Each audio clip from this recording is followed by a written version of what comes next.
I'm going to tell them there's an African-American man threatening. Hi, it's Judy, and thank you for joining me with another episode of Still Growing. This is the second of a two-part series. If you haven't already watched the first part, please go ahead and do that. Please comment, subscribe, and share. Otherwise, let's continue. That ended in her saying, and I quote, "I have also spoken to companies and people about the way you've treated me unfairly. You think your voice matters. Well, it only matters if you express it with kindness and without shaming people who are simply trying to learn. Good luck." Now, I'm still shaking my head at this attempt and the audacity she had.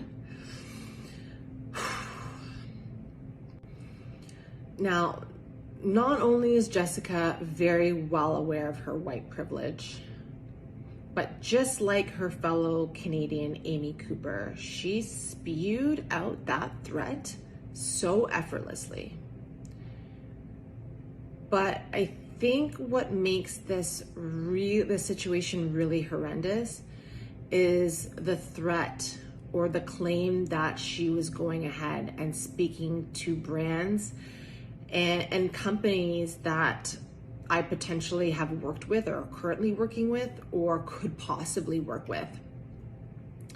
And that's a threat. That's a threat to my livelihood. Me, and for her to threaten me, a single mom, a single Black mom, during a racial pandemic. So basically, she's saying that I have also spoken to companies and people about the way that you have treated me unfairly. It basically means that I have the right to stop you from earning money. I have the right to destroy your livelihood because I have spoken to companies that are supporting you, companies that you might use in the future. I have the right to stop them from developing a business relationship with you. That's exactly what racism is about. It's about having the ability to stop someone else from developing. I stayed up days, nights wondering, what could she be saying to my existing brand partners or people that I'm trying to work with, like my potential work, my potential livelihood. What could this mean for my career? I spoke to my parents about the situation, and they were legitimately stressed and worried about the ramifications and how this would affect me if I actually stood up for myself. I was literally, up until last night, I was literally sick to my stomach, feeling like I was being fraudulent in some way, standing up for this cause and for my people on the forefront publicly, but behind closed doors, allowing this woman to silence me. And then she turns, and as you can see, she turns around and apologizes. She publicly apologized for her behavior. But racists, whatever they say in public is never what they mean behind closed doors. Then she apologized a second time and turned around and sent her a personal message telling her that she's gonna sue her for libel. Although she lost her business relationships that she had, this is not going to stop her, because that's what white privilege is all about. Being able to turn around tomorrow and make $1 million and it doesn't faze you because you have all that backing behind you. You have all that money sitting in the bank. You have all that relationships that you can call on in order to support you in your next venture. So in her apology, she says, "I have lived a very public and personal experience with my closest friend where race was front and center. It was deeply educational." What the hell does that mean? Can somebody please tell me, what does that mean? You have lived a very public and personal experience with your friend who, guess what, guys, who is her best friend, Meghan Markle. So if she's lived this life where she's being educated, then why the hell are you doing this? Why the hell are you being racist if you're being educated on it? Further to that, what she's saying is that I can't be racist. I have a black friend. Or I know lots of black people, so therefore I can't be racist. Guess what? We've heard that one before. Just because you know black people and you relate to black people doesn't mean that you're not racist. Because being racist is actually using your privilege to benefit yourself at the expense of other people. She basically tries to use her relationship with Megan as a shield from criticism and all the circumstances that comes out from her behavior, from her actions. Then, of course, guys, we have Amy Cooper. Now, I'm sure you guys remember Amy Cooper. This was a few weeks back. Now, what I just found out is that Cooper is actually from Canada. Cooper is a Canadian, and she's from Ontario, and she went to the University of Waterloo. So both Cooper and Jessica are Canadian.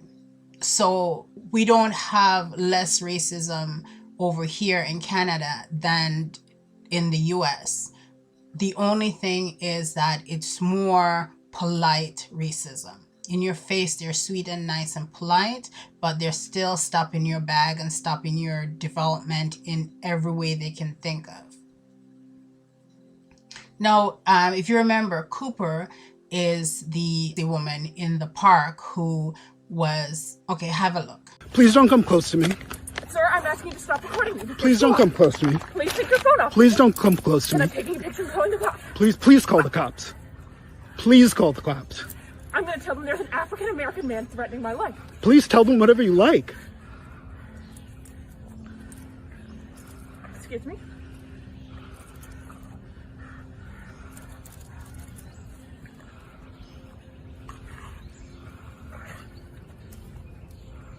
I'm sorry, I'm in the Ramble, and there is a man, African American, who has a bicycle helmet. He is recording me and threatening me and my dog. There is an African American man. I am in Central Park. He is recording me and threatening myself and my dog. And my... I'm sorry, I can't hear you either. I'm being threatened by a man in the Ramble. Please send the cops immediately. I'm in Central Park in the Ramble. I don't know. Thank you. A black bird watcher was threatening her in Central Park. As you can see, she's over hyper, and just the thought that someone could actually say to her that she needs to put leash on her dog. Can you imagine that? Can a black person dare tell her what she's supposed to do when she's superior? She's more important. The law is made to protect her and to beat down the black man. So she clarifies to him that I'll be calling the police. I'm going to tell them there's an African American man threatening my life. Please tell them whatever you like. And again, as I said before, I'll be calling the police basically means that I will be hurting you. I'll be harming you. I'll be probably taking your rights away in terms of locking you up, or you might even get killed. And that's okay with me, because how dare you speak to me? How dare you tell me what I should and shouldn't do? And how dare you, I told you to move back. You see, she's telling him to get away from her, although he wasn't doing anything to her. When she speaks, he's supposed to jump. So she's going to do what a lot of white girls have done over the years, which is basically to say that a black man is attacking them and a black man is hurting them, because this is not new to us. They've done this from the beginning. They used to hang black men because of this, because a white woman would say a black man hurt me, or a black man touched me, a black man looked at me, a black man attacked me, a black man wants to have sex with me. This is nothing new. So now they're still pulling out that same weapon that they've always been using. There's one other thing that I wanted to touch on, and that is referring to these women's behavior as Karen behavior. Now, I am deeply offended by that. I don't know about you guys. You can let me know what you think. But I'm offended by using that phrase as if these women have some kind of mental illness. You know, poor Karen, she's not well. When I hear that Karen has strike again, here's a Karen behavior, it makes me think that there's something wrong with these women in terms of some mental illness. Now, Junello, he wrote that Alexandra was a Karen. So I was trying to figure out what exactly is a Karen, because I haven't heard that before. And then I found that that phrase is used as a shorthand for white women who brings their complaints to people in power. Example, I'd like to speak to the manager. And so this term has been used in recent months for white women who falsely report people of color to the police. So I understand that. The reason I don't like the phrase is because the behavior of white people. And again, when I say white people, I'm referring to racists. I'm not referring to all white people. But we've seen this in relations to when a white boy will shoot up the school and kill a bunch of people. They always say something like, oh, he has a mental disability, he has some mental problem. But there's never a mental problem when it comes to Black people. Whenever they do something, there's never a mental problem. They are just wicked. So that's why I don't like this Karen phrase, because it makes it sound as if, you know, poor Karen, she's not well, and so that's why she behaves the way she behaves. No, there's nothing wrong with them. This is evil. This is hate. This is the superior thinking. This is where you think that you're better in all ways. You're more important. You're more deserving than everyone else. And so therefore you have the right to keep them down. You have the right to kneel on their neck.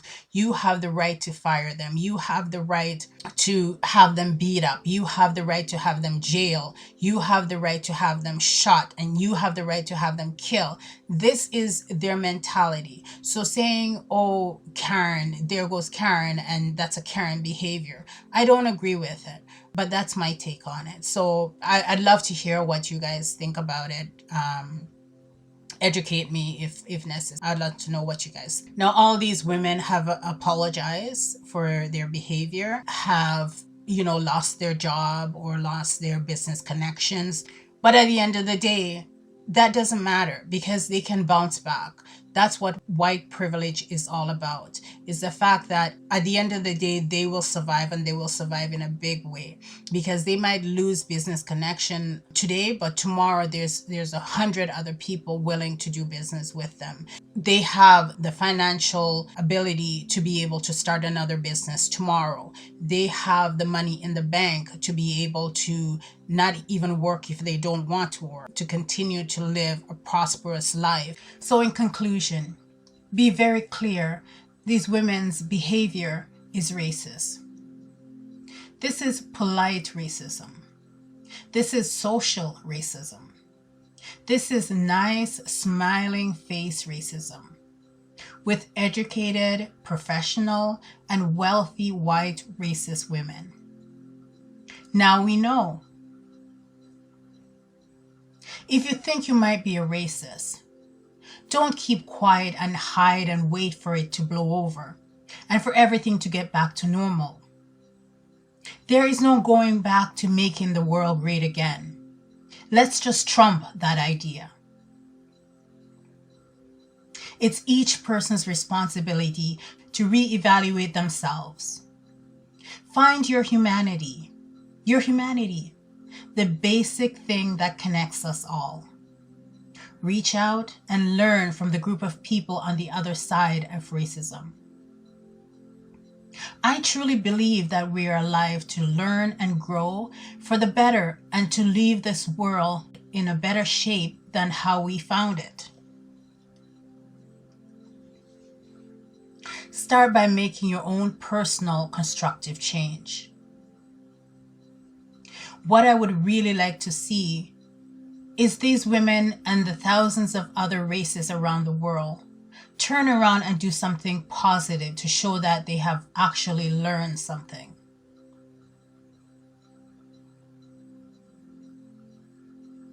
Each person taking a personal responsibility for change.